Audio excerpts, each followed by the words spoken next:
नमस्कार, चुनावी विश्लेषण में आपका स्वागत है। और जम्मू कश्मीर को लेकर नए आंकड़े, चौंकाने वाले आंकड़े सामने आ रहे हैं, क्योंकि मिशन कश्मीर पर प्रधानमंत्री मोदी जी और अमित शाह यहां पर चुनावी तैयारियों में जुट चुके हैं, क्योंकि कभी भी यहां पर तारीखों का ऐलान हो सकता है। अब 83 की जगह 90 सीटों पर यहां विधानसभा चुनाव होंगे, तो यहां पर महबूबा मुफ्ती का क्या नया प्लान हो सकता है, क्योंकि अब कांग्रेस से अलग होकर गुलाम नबी आजाद ने नई पार्टी यहां पर डीएपी बना ली है, डेमोक्रेटिक यहां पर आजाद पार्टी बनी है। इसके अलावा फारूक अब्दुल्ला का क्या प्लान होगा, क्या गठबंधन में चुनाव लड़ेंगे, तो क्या कुछ आंकड़ा यहाँ पर जम्मू कश्मीर को लेकर नया जो सर्वे है वो चौंकाने वाले आंकड़े सामने आ रहे हैं। क्योंकि जम्मू कश्मीर को लेकर सबसे बड़ी खबर इस समय निकल कर आ रही है, क्योंकि ये माना जा रहा है कि जम्मू कश्मीर पर चुनाव आयोग ने जो बयान दिया है उस हिसाब से जम्मू कश्मीर में चुनाव प्रक्रिया पूरी हो चुकी है। अब सवाल है कि तारीखों का ऐलान कब हो सकता है। तो ये माना जा रहा है कि यहाँ पर मार्च और अप्रैल के मध्य चुनाव कराने का जो यहाँ पर एक बड़ा फैसला हो सकता है। इसको लेकर महत्वपूर्ण जानकारी है, क्योंकि गृह मंत्री अब मिशन कश्मीर पर निकल चुके हैं और ये बीजेपी के लिए एक बड़ा मौका होगा, क्योंकि धारा 370 खत्म के बाद ये पहला चुनाव होगा। भारतीय जनता पार्टी चाहेगी कि यहाँ पर एक बड़ी जीत यहाँ पर मिले, क्योंकि इससे पहले डीडीसी चुनाव में बीजेपी सबसे बड़ी पार्टी बन चुकी है। तो जम्मू कश्मीर को लेकर नया ओपिनियन पोल, ताजा सर्वे के हिसाब से जम्मू कश्मीर में किसका पलड़ा भारी नजर आ रहा है, क्योंकि चौंकाने वाले नए आंकड़े सामने आ रहे हैं। इस हिसाब से नए कश्मीर के नए वोटर्स किसके साथ जा सकते हैं, क्योंकि जम्मू कश्मीर में अब बाहरी जो वोटर्स हैं वो भी यहाँ पर वोट प्रक्रिया में शामिल होंगे। तो ऐसे में यहाँ का क्या सियासी गणित सामने आ रहा है, किस प्रकार के गठबंधन बनेंगे, क्या महबूबा मुफ्ती और फारूक अब्दुल्ला का यहाँ एक महागठबंधन बनेगा, क्या प्रधानमंत्री मोदी जी अपने दम पर जम्मू कश्मीर में विधानसभा चुनाव के लिए जो बहुमत का आंकड़ा है उसको पार करेंगे, क्या एक बार फिर से गुफकार गठबंधन बन सकता है। तो इसको लेकर महत्वपूर्ण आंकड़े सामने आ रहे हैं। देखिए, इससे पहले आखिरी जो विधानसभा चुनाव जम्मू कश्मीर में हुआ था उसके बाद यहाँ धारा 370 खत्म के बाद यहाँ पर राष्ट्रपति शासन है, और अब ये माना जा रहा है कि इसी साल यहाँ पर कभी भी तारीखों का ऐलान हो सकता है। 2014 में जहाँ यहाँ पर पीडीपी ने सबसे ज्यादा 28 सीटों पर जीत हासिल की थी, तब भारतीय जनता पार्टी ने यहाँ पर 25 सीटें हासिल की थी, और उसके बाद तो काफी कुछ बदलाव देखने को मिला है। यहाँ पर 2019 लोकसभा चुनाव में भी भारतीय जनता पार्टी को फायदा हुआ था। उसके बाद धारा 370 का भी फायदा भारतीय जनता पार्टी विधानसभा चुनाव में लेना चाहेगी। इसके अलावा जो कहीं न कहीं एक बड़ा मुद्दा बना हुआ था आतंकवाद का, उस पर भी यहाँ पर लगाम लगाने में सफल रही है भारतीय जनता पार्टी। तो इसको लेकर बीजेपी कहीं न कहीं एक रणनीति के तहत काम कर रही है। जबकि अगर बात की जाए, नेशनल कॉन्फ्रेंस ने यहाँ पर 15 सीटों पर जीत हासिल की थी, कांग्रेस ने 12 सीटें और सीपीएम ने 1 सीट पर जीत हासिल की थी। 3 यहाँ पर सीटें निर्दलीय के पक्ष में रही थी। तो ऐसे में अब नए कश्मीर के जो नया ओपिनियन पोल है परिसीमन हो चुका है और 7 सीटें यहाँ पर बढ़ा दी गई हैं। 2019 लोकसभा चुनाव की और 2014 की भी बात की जाए तो 3 सीटें भारतीय जनता पार्टी ने और 3 सीटें पीडीपी ने हासिल की थी 2014 में। जबकि 2019 लोकसभा चुनाव में 44% यहाँ वोटिंग हुई थी, उसमें अगर देखिए तो बीजेपी ने 3 सीटें और 3 सीटें यहाँ पर नेशनल कॉन्फ्रेंस ने हासिल की थी। तो कहीं ना कहीं यहाँ पर बीजेपी का 50% यहाँ पर जीत का सिलसिला जम्मू कश्मीर लोकसभा चुनाव में रहा है। लेकिन विधानसभा चुनाव का क्या आंकड़ा बन सकता है, क्योंकि जो हाल ही में यहाँ पर जो डीडीसी चुनाव रहे थे जम्मू कश्मीर के लिए 280 सीटों पर, यहाँ पर बड़ा खेला हो चुका है।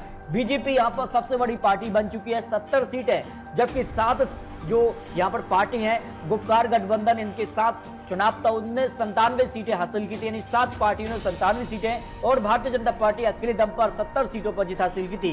कांग्रेस ने 22 सीटें और 44 सीटें यहाँ पर निर्दलीय के तौर पर भी जीती थी। ऐसे में आने वाले जो विधानसभा चुनाव होंगे 90 सीटों पर विधानसभा चुनाव होंगे, और इसको लेकर जो ओपिनियन पोल सर्वे सामने आ रहा है उस हिसाब से जम्मू कश्मीर को लेकर क्या आंकड़ा बन सकता है। जम्मू की 11 सीटों में से बीजेपी को 6 सीटें, जबकि यहाँ पर पीडीपी को 2 सीटें, डीएपी पार्टी जो यहाँ पर नेशनल कॉन्फ्रेंस और कहीं न कहीं जो गठबंधन के तौर पर चुनाव लड़ेंगे उनके पाले में भी कुछ सीटें जा सकती हैं। डोडा की 2 सीटों पर की बात की जाए तो 1 सीट यहाँ पर भारतीय जनता पार्टी के पक्ष में, 1 सीट पीडीपी के पक्ष में जा सकती है।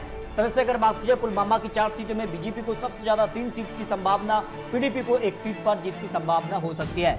यहाँ पर बड़ग्राम की 5 सीटों में भी भारतीय जनता पार्टी को 4 सीटें, 1 सीट यहाँ पर पीडीपी के पक्ष में जाने की संभावना दिखाई दे रही है। बांदीपुरी की 3 सीटों में बात की जाए तो बीजेपी को 2 सीट, 1 सीट यहाँ पर पीडीपी यहाँ पर नेशनल कॉन्फ्रेंस के पक्ष में जा सकती है। पर गठबंधन के तौर पर नेशनल कॉन्फ्रेंस पीडीपी के साथ आ सकती है, जो अंदरूनी सर्वे सामने आ रहा है। अनंतनाग की 6 सीटें में बात की जाए तो भारतीय जनता पार्टी को 4 सीटें, जबकि पीडीपी को यहां पर 2 सीट की संभावना दिखाई दे रही है। कुपवाड़ा की 5 सीटों की बात की जाए तो कांग्रेस को यहां पर फायदा हो सकता है। कांग्रेस को 0 से 1 या 2 सीट मिल सकती है। पीडीपी को 1 सीट यहां पर डीएपी पार्टी के पक्ष में जा सकती है।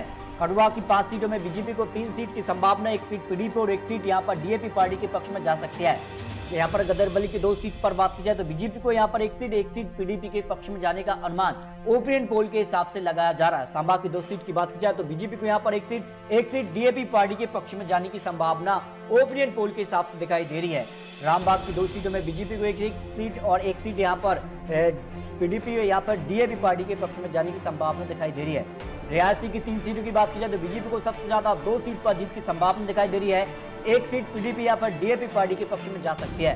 राजौरी की 4 सीटों की बात की जाए तो बीजेपी को यहाँ पर 3 सीट, 1 सीट डीएपी पार्टी यहाँ पर पीडीपी के पक्ष में जाने की संभावना दिखाई दे रही है। लेह की 2 सीटों की बात की जाए तो 1 सीट कांग्रेस और 1 सीट यहाँ पर डीएपी यहाँ पर बीजेपी के पक्ष में जाने की संभावना दिखाई दे रही है। श्रीनगर की 8 सीटों में से बीजेपी को सबसे ज्यादा 6 सीटों की संभावना, यहाँ पर पीडीपी को 1 सीट, यहाँ पर 1 सीट डीएपी के पक्ष में भी जा सकती है। कांग्रेस यहाँ पर खाता खोलती नजर नहीं आ रही है। शोपिया की 2 सीट की बात की जाए तो कांग्रेस को यहाँ पर 0 सीट, जबकि पीडीपी को 0 सीट, 1 सीट डीएपी यहाँ पर जो है नेशनल कॉन्फ्रेंस के पक्ष में जा सकती है। 1 सीट बीजेपी के पक्ष में जाने की संभावना दिखाई दे रही है।